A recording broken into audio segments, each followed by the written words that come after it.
మన ప్రభువు యేసుక్రీస్తు నామములో మీ అందరికీ నా హృదయపూర్వకమైన వందనాలు. దేవుడి దినమంతా మీకు తోడై ఉండి మిమ్మల్ని ఆశీర్వదించి దీవించి కాపాడును గాక. పరిశుద్ధ గ్రంథములో నుండి ప్రకటన గ్రంథం 3వ అధ్యాయం 11వ వాక్యమును నేను చదువుతూ ఉన్నాను.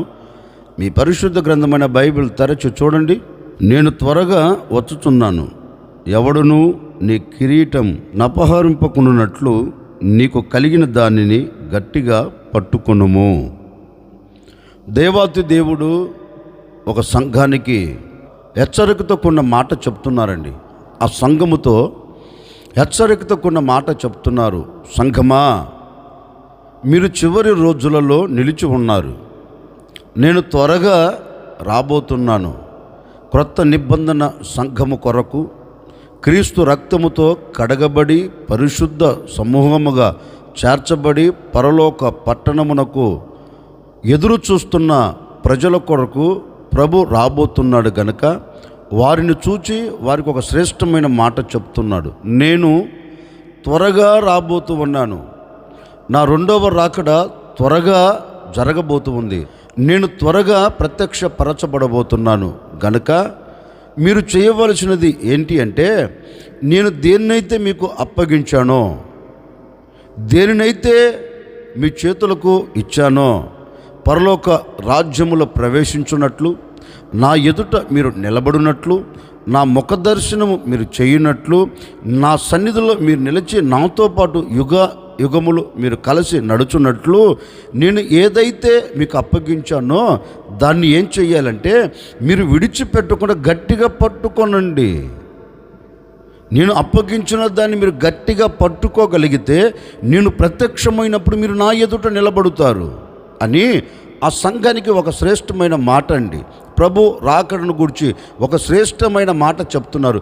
నీకు కలిగిన దానిని నీవు గట్టిగా పట్టుకో, నువ్వు నా ఎదుట నిలబడుతావు. నీకు కలిగిన దానిని, నేను నీకు ఇచ్చిన దానిని, నా ద్వారా నీవు పొందుకొనిన దానిని నీవు విడిచిపెట్టకుండా గట్టిగా పట్టుకో. నీవు గట్టిగా పట్టుకోగలిగితే నీవు నా ఎదుట నిలబడుతావు అని ఆ సంఘముతో చెప్పాడండి. ఆ సంఘముతో కాదు కానీ క్రీస్తు రక్తముతో కడగబడి ప్రభు రాకడ కొరకు సిద్ధపరచబడాలని ఎదురు చూస్తున్న మీ అందరితో, మన అందరితో ప్రభు ఒక శ్రేష్టమైన మాట చెప్తున్నారు. నీకు కలిగిన దానిని నీవు గట్టిగా పట్టుకో. నిజమేనండి, మనము నిలిచి ఉన్న రోజులు ఏ రోజులు అంటే చివరి రోజులు. మనము చివరి రోజులు నిలబడ్డాం. ఆయన రాకడ దినాలలో ఎన్నో విపత్తులు జరుగుతాయి అన్నారు.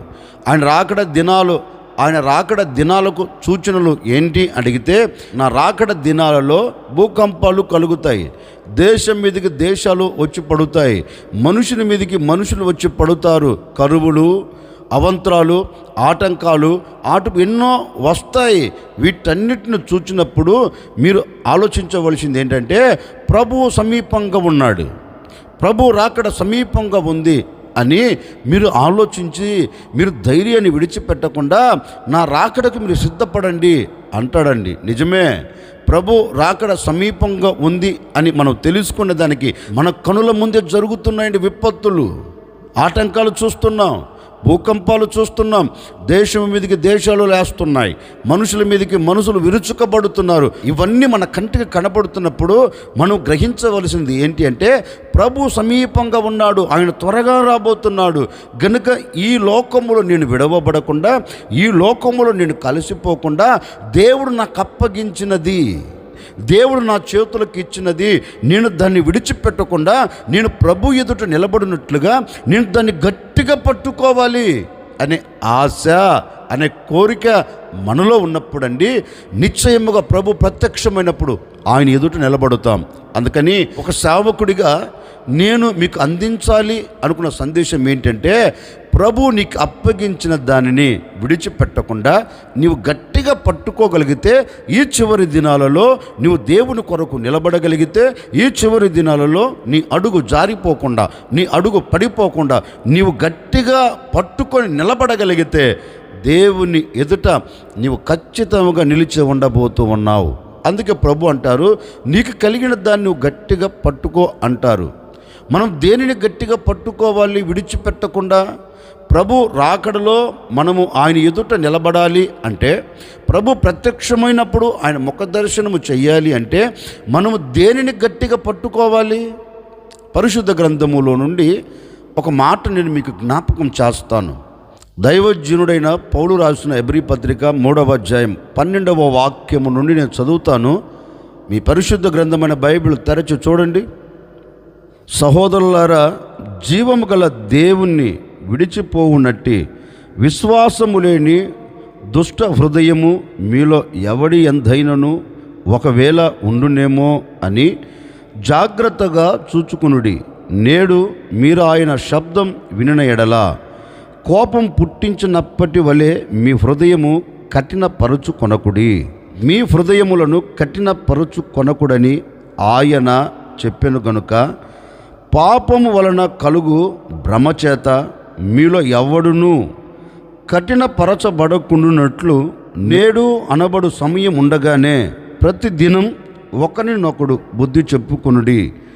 ఏలయనగా మొదట నుండి మనకున్న దృఢ విశ్వాసం అంతము మట్టుకు గట్టిగా చేపట్టిన ఎడలనే క్రీస్తులో పాలివారుమై ఉందుము.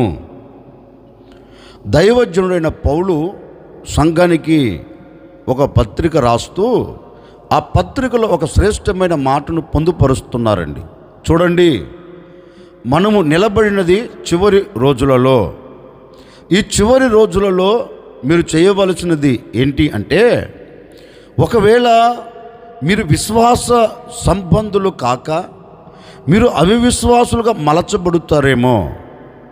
అవిశ్వాసులుగా మలచబడితే మీరు క్రీస్తులో పాలువారై ఉండలేరు. మీరు క్రీస్తు ప్రత్యక్షమైనప్పుడు ఆయన ఎదుట మీరు నిలబడలేరు. గనుక మీరు చేయవలసినది ఏంటి అంటే, సమయం దేవుడు మనకిచ్చాడు. ఆయన వచ్చేదానికి ముందు సమయం మనకిచ్చాడు. ఆయన రాక తొలికే సమయం ఉండగానే ఈ సమయమును మీరు సద్వినియోగపరుచుకొని దేవుడు మీకు ఇచ్చిన ఆ విశ్వాసాన్ని విడిచిపెట్టకుండా గట్టిగా పట్టుకో. సమయం ఉంది, ఆ సమయమును పాడు చేసుకోవద్దు. ఎందుకంటే ఒకరోజు నువ్వు క్రీస్తులో పాలు పొందాలి. ఒకరోజు నువ్వు క్రీస్తు యేసు ఎదుట నిలబడాలి. నీవు క్రీస్తులో పాలు పొందాలి అన్నా, నీవు క్రీస్తు యేసు ఎదుట నిలబడాలి అన్నా నీలో ఏముండాలి? విశ్వాసము ఉండాలి. విశ్వాసము లేకపోతే నువ్వు దేవుణ్ణి చూడలేవు. విశ్వాసము లేకపోతే క్రీస్తులో నీకు పాలు లేదు. కనుక ఈ చివరి రోజులలో దేవుడు నీకు సమయం ఇచ్చాడు. ఆ సమయాన్ని పోగొట్టుకోకుండా దేవుడు నీకు అప్పగించిన ఆ విశ్వాసమును గట్టిగా పట్టుకో. గట్టిగా పట్టుకొని నీవు అడుగులు ముందుకు వేస్తూ బయలుదేరు అని ఆ సంఘానికి చెబుతున్నారు. చూడండి, మీకు అప్పగించబడిన ఆ విశ్వాసాన్ని గట్టిగా చేపట్టిన ఎడల, విశ్వాసమును గట్టిగా పట్టుకొనిన ఎడల మీరు క్రీస్తులో పాలివారవుతారు. మీరు క్రీస్తుతో ఉండగలుగుతారు అని దేవుని ఎదుట నిలబడినట్లుగా సంఘానికి దైవ సేవకుడు ఒక విశ్వాస సంబంధమైన మాటను వారితో చెప్తున్నారు. గట్టిగా పట్టుకో విశ్వాసాన్ని గట్టిగా పట్టుకున్న ఎడల ఆయన ఎదుట నీవు నిలబడుతావు.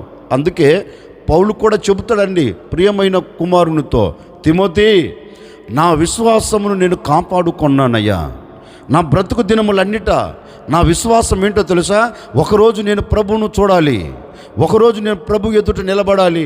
ఈ విశ్వాస పోరాటములో నేను అవిశ్వాసిగా మలచబడకూడదు. ఈ విశ్వాస పోరాటములో దేవుడు నాకు అప్పగించిన విశ్వాసమును నేను గట్టిగా పట్టుకోవాలి అని ఈ దైవ సేవకుడు విశ్వాసాన్ని కాపాడుకుంటూ విశ్వాసాన్ని గట్టిగా పట్టుకొని మరణము వరకు విశ్వాసాన్ని విడిచిపెట్టలేదంటండి. నా మరణము వరకు నేను మంచి పోరాటం విశ్వాసంతోనే పోరాడాను. నా పోరాటం ఎలాంటిది? అవిశ్వాసంతో కూడినది కాదు.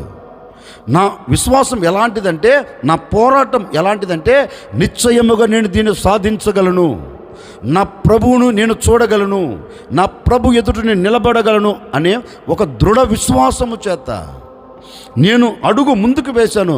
మరణం వరకు నేను విశ్వాసముతోనే సాగి వెళ్ళాను అంటాడండి పౌలు. నిజమే, పౌలు అంతగా చెప్పాడు ఆ సంఘానికంటే పౌలు ఆ విశ్వాసములో స్థిరపరచబడ్డాడు గనుకనే సంఘముతో చెప్తున్నాడు, నేను మంచి పోరాటము పోరాడినట్లుగా, నేను మంచి విశ్వాసాన్ని గట్టిగా చేతపట్టుకున్నట్లుగా మీరు కూడా దేవుని ఎదుట నిలబడాలి అంటే ఈ విశ్వాస పోరాటంలో మీరు పోరాడే ప్రతి విషయములో విశ్వాసం పట్టుకొని పోరాడండి, విశ్వాసము చేత పట్టుకొని అడుగులు ముందుకు వేయండి, అప్పుడు మీరు దేవుని ఎదుట మీరు నిలబడుతారు అంటాడండి.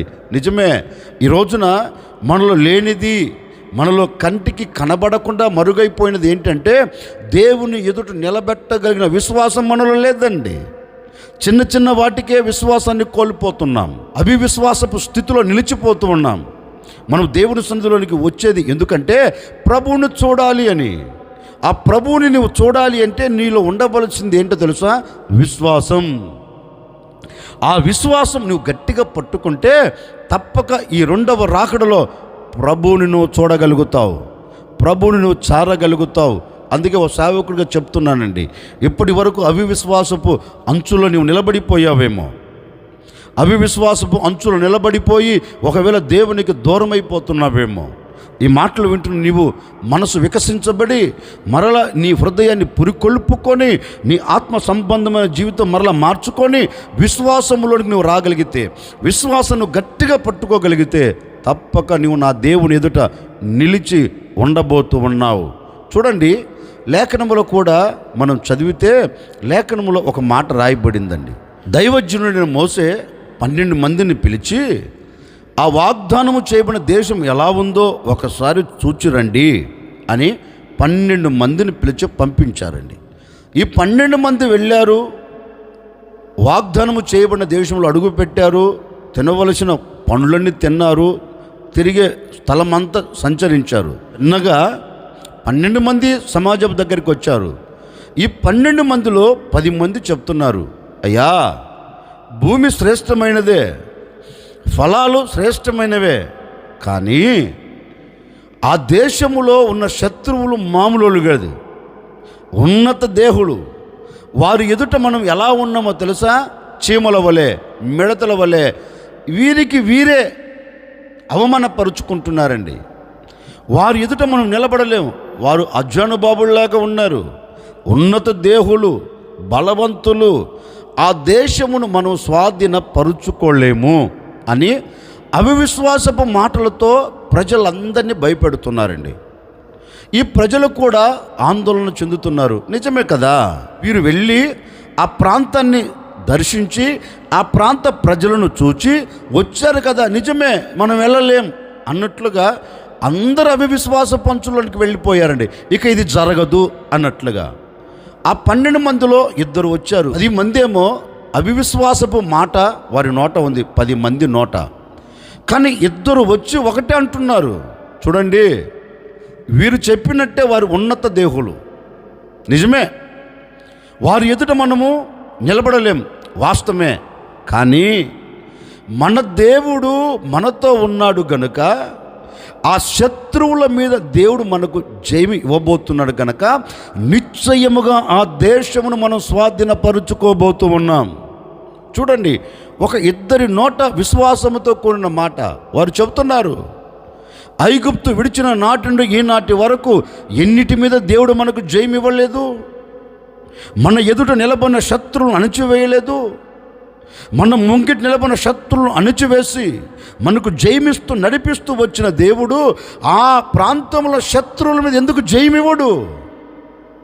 అయ్యా దైవజనుడా, నిశ్చయముగా దేవుడు మనల్ని ఆ చోటకి తీసుకుని వెళుతున్నాడు, అక్కడ స్థిరపరచబోతున్నాడు. ఏ దేశమునైతే దేవుడు ఇస్తాడు అని చెప్పాడో తప్పక దేవుడు ఆ దేశమును మనకు అప్పగించబోతున్నారు అనే విశ్వాసముతో వారు చెప్తున్నారండి. విశ్వాసపు ఒప్పుకోలు వారి నోట వస్తుంది. నిశ్చయముగా ఇస్తాడంతే దేవుడు, దాంట్లో సందేహమే లేదు. అవిశ్వాసం మాట రావట్లేదండి. నిశ్చయముగా దేవుడు చెప్పాడు, దాన్ని ఇస్తాడు. వీరు ఆ మాటను గట్టిగా పట్టుకున్నారు. ఏ మాటను? ఇస్తాను అని చెప్పిన దేవుడు మనకు ఇవ్వక మానడు. ఆ మాటను విశ్వాసపూరితముగా గట్టిగా పట్టుకున్నాడు. ప్రభు మాట ఇస్తే మాట తప్పడు కదా, అందుకని నేను విశ్వసిస్తున్నాం దేవుడు ఇస్తాడు ఆ ప్రాంతాన్ని మనకి అని వారు విశ్వాసంలో నిలబడిపోయారండి. 10 మంది ఏమో అవిశ్వాసపు మాట, ఇద్దరేమో విశ్వాసముతో కూడిన మాట. చూడండి, ఏ వ్యక్తి అయితే విశ్వాసముతో దైవ సేవకుడు యొద్ద చెప్పారో ఆ కుటుంబమే ఆ దేశంలో అడుగుపెట్టింది. అవిశ్వాసపు అంచులో నిలబడిన ఏ ఒక్కరు అడుగు పెట్టలేదండి. ఎందుకంటే విశ్వసించిన వాడు దాన్ని పొందగలుగుతాడు, విశ్వసించిన వాడు అద్భుతం చూడగలుగుతాడు. అవిశ్వాసంతో ఉన్నవాడు అద్భుతం చూడలేడు, చూడబోడు కూడా.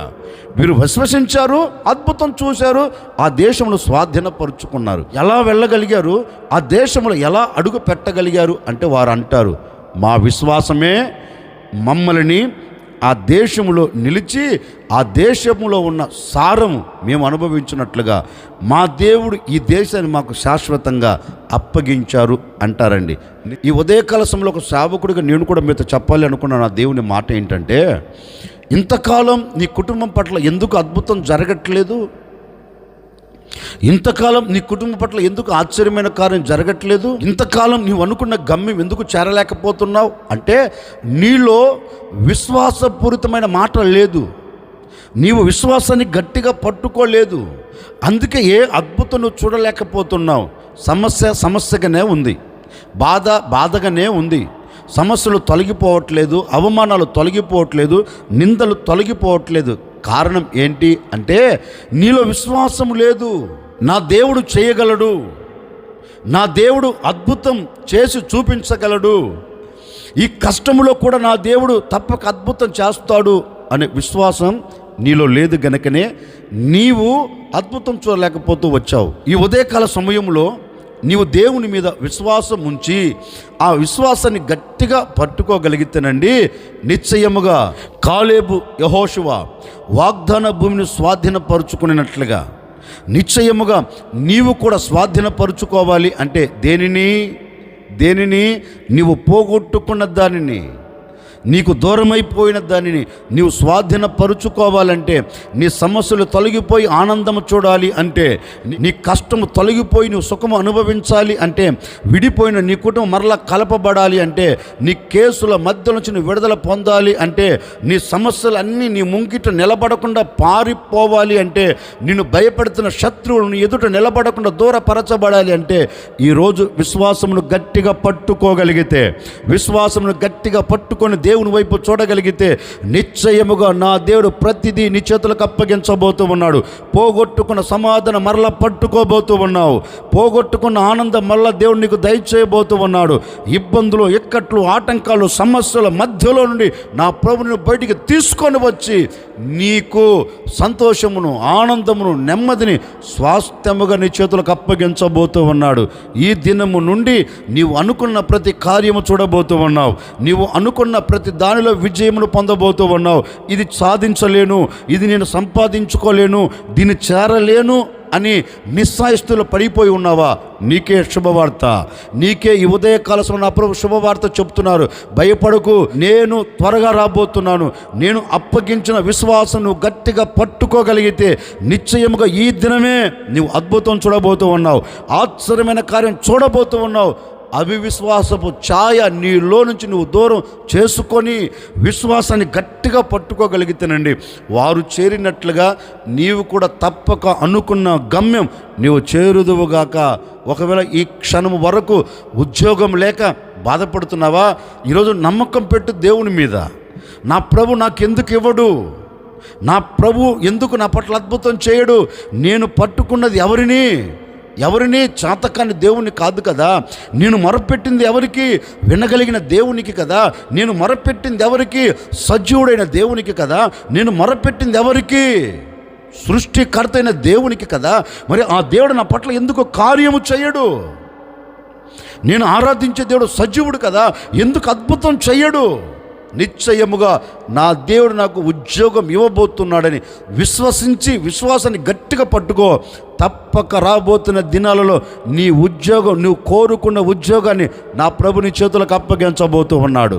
నీవు ఏ ఉద్యోగం కావాలని కోరుకుని విశ్వాసంతో గట్టిగా పట్టుకుంటున్నావో నీ చేతులకు నా ప్రభు దాన్ని అప్పగించబోతూ ఉన్నారు.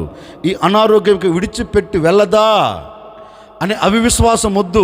నిశ్చయముగా నా దేవుడు అద్భుతం చేస్తాడు, నాకు ఆరోగ్యం ఇస్తాడు, విశ్వసించు. దేవుడు అద్భుతం చేయబోతూ ఉన్నాడు.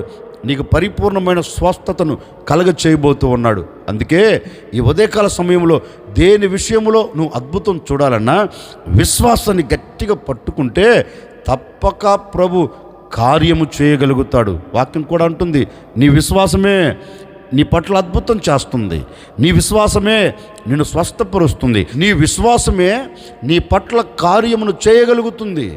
గనుక ఈరోజు విశ్వాసాన్ని గట్టిగా చేత పట్టుకుంటే, నీవు విశ్వాసాన్ని గట్టిగా పట్టుకుంటేనండి జరగని ప్రతి కార్యం నా దేవుడు ఈ దినం చేయబోతున్నాడు.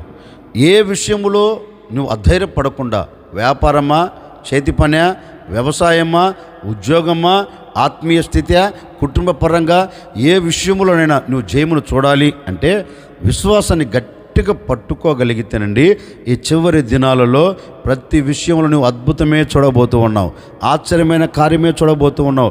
శరీరమునకు కావలసిన ప్రతి దీవెన దేవుడు దయచేయబోతూ ఉన్నాడు. నీవు దేవుని ఎదుట నిలబడి ఆయన ముఖ దర్శనము చేయగలిగిన కృపను కూడా నా దేవుడు నీకు దయచేయబోతున్నాడు. విశ్వాసాన్ని గట్టిగా పట్టుకో, ఒకరోజు ప్రభు ఎదుట నిలబడతావు. విశ్వాసాన్ని గట్టిగా పట్టుకో, నీ సమస్యల మధ్యలో నుంచి దేవుడు నిన్ను, నీ కుటుంబాన్ని తప్పించబోతూ ఉన్నారు.